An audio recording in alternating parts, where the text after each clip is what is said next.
Hey everybody, it is your girl, your sister girl in the law, attorney Nicole Compton. And these series of interviews that I'm doing right now are on black women who are the best of the best. They are the top of their game. They are rocking it out in their field. And I handpicked every last one of them to be participants and panelists and keynotes for an event I have coming up called 21 Queens Virtual Summit.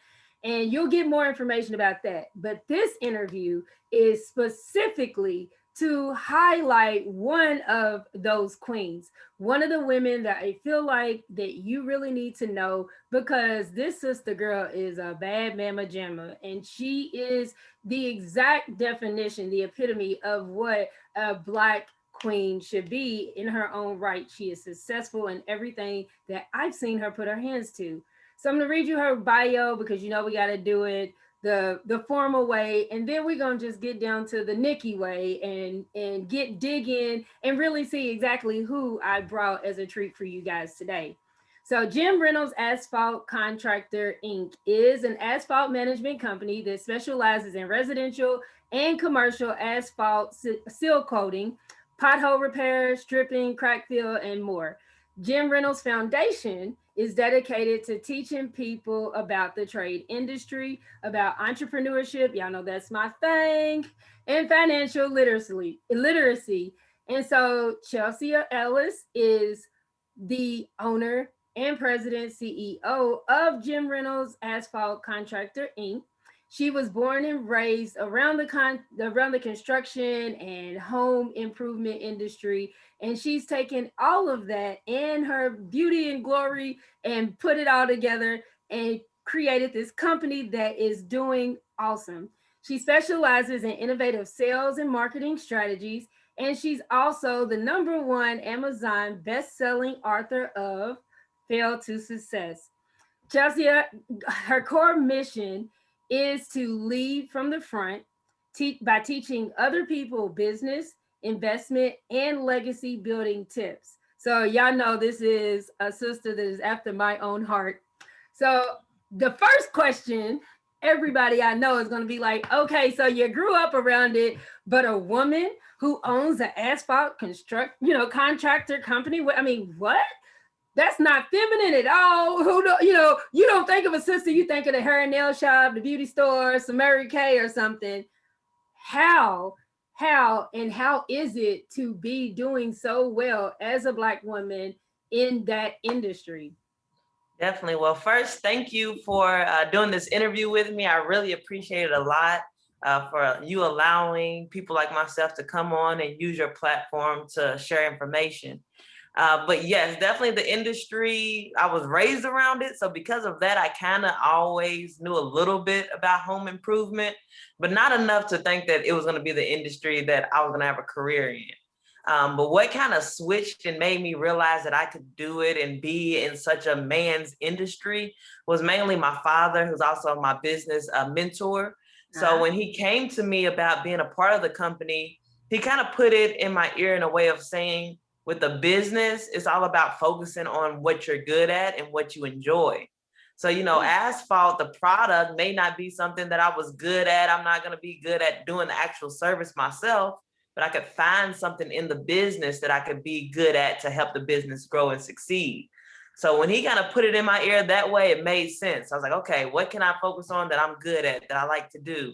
And I knew one thing was I love people. So I was like, okay, I can focus on the sales aspect. And then all I got to know is the basics of the product. And I knew those things was going to come, naturally in time from when I was learning everything else. So that kind of made me say, hey, I can give this industry a try. And then I've always been a person who likes to do things different than everybody else. So I was, ready for the challenge. I'm like, all right, there's no black women my age in this industry have all these, things that make me different. I might as well use that to my advantage versus using it to let it stop me from doing it. And that you have. Yep, and it worked in my favor. I did it scared at first, but I was like, I'd rather do it scared than not do it at all. And then it ended up turning out to be, truly amazing. And I've, grown in the industry so much over this. So how long has Jim Reynolds been in business? Yes, so I'm the third generation owner of the company, actually. Really? So my great uncle actually started the business, and that's who the company's named after, Jim Reynolds. He was one of the most funniest, nice, easygoing people you'll ever meet. He actually started the business. He went door to door in different neighborhoods in Louisville, Kentucky, just giving people prices. But he had such a good personality. People who normally wouldn't even buy from a door to door salesperson, they were buying from him. It was like, all right, this man is nice. He keeps coming around. I can't get rid of him. He's doing the neighbors' driveways. Let's give him a chance. And he's doing it with excellence. So you can't not notice that it was done, and it was done with quality and excellence. Exactly. So with that, he built the business up. Residential driveways. He had over 1,000 customers to where he knew their information by heart, and their names, their addresses, their prices. So stepping into the company, learning from somebody like himself and my father, it was truly amazing. And, it gave me really good experience on how to truly run a business the correct way. Well, that was one of the reasons I wanted to interview you, is because from the very first time, I remember doing a double take. I think it was on LinkedIn or something. I did a double take and I was like, what? Who is this? And just to see, you can see your energy on a snippet in LinkedIn. And I'm thinking, okay, well, she's working for somebody. And I was like, no, she owns that. You go ahead with your bad self. And I just kept, so then that made me want to just keep watching. But it's the relationship building and the people skills that you have. You have a knack for that. And that's needed in business, but in life too.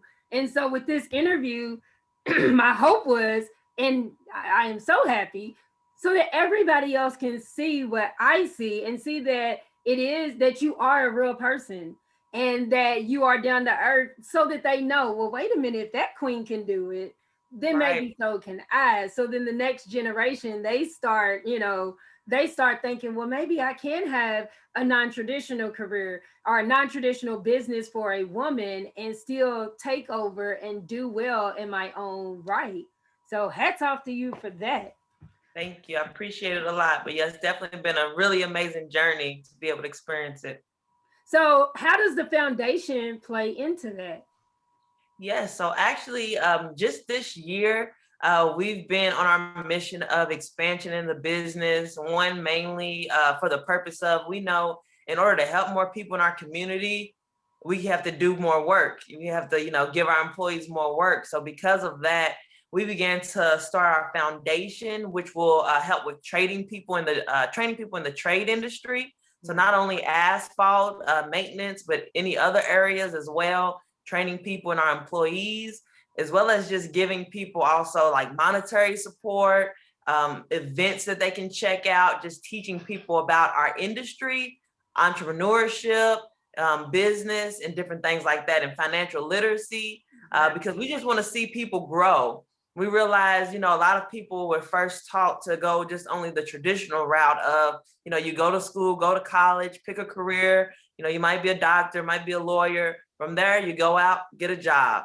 And I didn't go that route. I personally went the route of, once I finished high school, I ended up stepping right into my family's business, learning my trade, learning my skill. I use a lot of events, online events such as this. I was on events every single day, every single month. I was traveling somewhere to learn about different strategies like marketing and branding. And I took like the e-learning type of side of training. So we want to be able to let people know, you have these other options. Everyone can't afford college. Everyone doesn't want to be a doctor or a lawyer or a nurse. And if you don't, that's okay. Nor do we need that many. Yeah, that's okay. There's other careers you can get into. You might can do asphalt repair, or you can do real estate. And we want to kind of let people know and see that there's other options out here to where you can begin to start building your own legacy, whatever that may be. So that's our plans with the foundation, just to give information, resources to people who look like us. So, Black women who might want to get into the industry, Black men, felons, people who have gotten their GEDs. We want to be a personal community support for them. And I so honor that. So you're not just over there building and repairing the city and up with asphalt. You're doing it for the actual people and residents, and that's awesome. I know that with me, my dad told us, you all have to go to college, and I can't afford it. So he made sure that we all were well educated, so that, we did well in public high school and school, so that we could get scholarships and go to college and get degrees. But now this next generation that's coming out, especially my son, he's 25, and he went to like a semester at Simmons, and that it just was a horrible experience for him. And I couldn't be mad at him because my dad is an electrician. He's a union electrician, a tradesman. And I look at the people in my family who had that stability. They had a trade. They Yep. had something that they could go back to, that nobody could take away, and it didn't involve having to go to college. And then I have the counter, the other side of that is I have colleagues who did go to school and thought, oh, I'm going to be an attorney and I'm going to be rich, and came out making, 23,000 minimum, basically Right. minimum wage, for after having all these degrees. So I think it has shifted a lot, but I think there needs to be more foundations and people like you that are educating our young ones, to let them know, hey, this is a possibility. Or not even the young ones. When COVID hit, many people Yep, had to rethink definitely. some things. So in rethinking things, how do you, in your life and or business, how do you define success? And the second part of that question is, um, how would you tell other Black women to figure out what success is for them? Definitely. So for myself, I would say balance is key. And what I find that makes me successful is when I'm able to have balance in my life. So I not only just in business do I want to be successful, but I want to be successful with my health. I want to make sure I'm exercising, eating right, putting the right things inside of my body that will help me be energized and be able to enjoy life. And then even on the business side, I've always knew and been taught in the way of making sure my business surrounds my life versus my life surrounding my business. So a lot of times people build a business that doesn't allow you to have a free time or personal life because you are stuck there doing everything for your business. And I Right. knew that I didn't want, to live that life, because what eventually happens is we get burned out if we do it that way. And I never wanted to be burnt out on my business. So I made sure that I had the balance of my business around, what I enjoy in my life to make it more fun and more easy. And then as well as with relationships, spirituality, on those things, my goal is to be balanced, so where I make time every single day for every single thing, so that I never, can let something fall off too bad to where I'm unhappy. And Right. it's worked well for me so far personally in my life, because even though I work hard, I can look back and say, okay, I also have fun. I have great, relationships. I have great friendships. And then it makes me, happy at the end of the day to see what I'm able to accomplish and the people I have around me as well. And then my advice for, other people who are trying to find their version of success, I would say, just do the similar thing. Figure out things that will truly make you happy. A lot of times in life, we're influenced to go, this way or that way, or, do the new thing that's going on. And a lot of times we don't stop and think about, is this something I truly want to do? Is this something that would truly make me happy? So I think the more that people do that and find out what truly makes them happy and live that life, I think we'll all be able to kind of flow in our true, Right. unique selves in our own ways, and be able to come together and all be happy, in a happy environment, because we're all being ourselves. No Right. one's trying to act like someone they're not, or trying to be in a career that they don't enjoy. And I I think the think thing that I respect about you is that even with the asphalt business, that you were like, well, am I sure? If I'm not really sure. I've grown up around it, but how can I take this? This seems like it might not be, exactly what I always wanted to do, and mhm. make it into that, because you chose this is what makes me happy, and then you use your strong points, your strengths to do that. Definitely, yeah. Because if I would have gotten the company and was out working in the field and that's it, I wouldn't have I can't. probably had the same success. I would have, then probably took another route and went to college. But because I was able to stop and think, the product is there. It's a good product. I know it is because it's done work this long. So how can I add to it? And then now it's great because that system not only worked for me, but now I'm able to apply it to other people in our business. So this year I just brought in my older sister as well as my younger brother to the company. And they're both going to be doing things in the company that they enjoy. Like my sister, she likes to do fundraising, events, and kind of community engagement things. So that's what we're putting her in. Doesn't have anything to do with asphalt, but hey, we got to be involved in the community, so it fits. My brother, he loves to network. He loves meeting new people. He has a really happy, energetic so you have a super strong sales force. Exactly. So I'm like, all right, come on, join the team. You know, let's make it happen. So it's all about everybody finding their strengths and then working together. So how you're doing with this event, working together to be able to make the bigger picture make sense. Right. So one or two last questions. What is the most exciting or the most frightening thing that you have done in your life? And what is the one thing that you're the most excited about for 2021?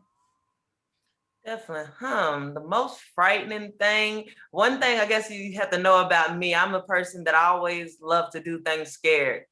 So most things do scare me, but I'm the person like, all right, I'm gonna do it scared because I like to push my limits. I'm always pushing my limits. Well, that's why I said the most exciting or the most scary, because most people don't realize that those two feelings really are the same thing. Same thing. Yep, it is definitely in the moment. So I would say this expansion that we're doing, so changing to do more commercial work has been very exciting, but scary in the same process. A lot of people don't realize when it comes to expanding or changing things, there's a lot of moving pieces that are involved with that, of making sure you grow at the right rate. Because there is a such thing as growing too fast in a business.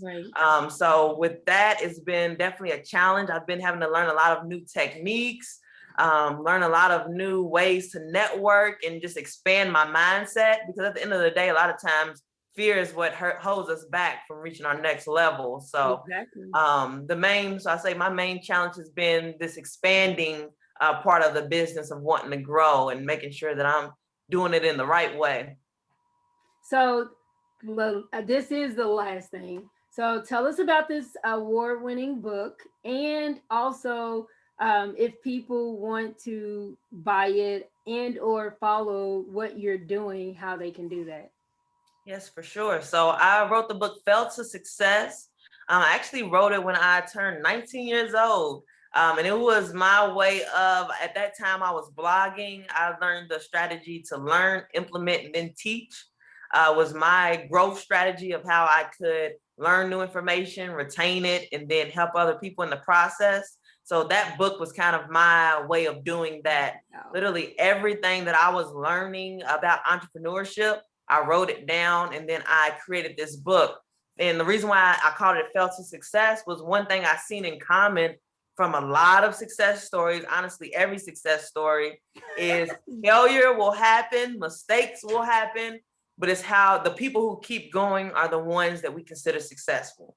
And it's not because, they have these amazing skills or they're, out of the ordinary type of people. It's because they just continue to stay strong and keep going. So I wanted to write a book. So I wanted to write a book that just, told people that, continue to keep going no matter what happens. Allow anything in your life to motivate you to do more and do better. And then you can find that book on Amazon, It Fell to Success. All right. And I'll make sure that I also make sure that you all have the information on how to find that link to Amazon and to be able to get that book. 19 though, I didn't know that, oh my gosh. Woo, hats off. So is there anything else that you want to tell the people who are watching the interview about you, or anything else before we go? Definitely. My motto, like I mentioned, is to learn, implement, and teach. So anybody wanting to get into the trade industry or learn anything about entrepreneurship or stay connected with our company, we have our website at jimreynoldsasphalt.com. We're always willing to give information, give help. and provide our services whenever needed. Thank you. So thank you for being on here. You guys, if you are ladies, rather, I always say you guys. I'm sorry, that's me. You ladies, queens, if you're interested in learning more, I will make sure that you have her info in the description, and be on the lookout for 21 Queens Virtual Summit, because this is going to be the type of women that will be on the panels. She is the top of the top in her field, and I in a field that you wouldn't even expect a woman to be in. So I appreciate you and I thank you for joining. I will see you guys later.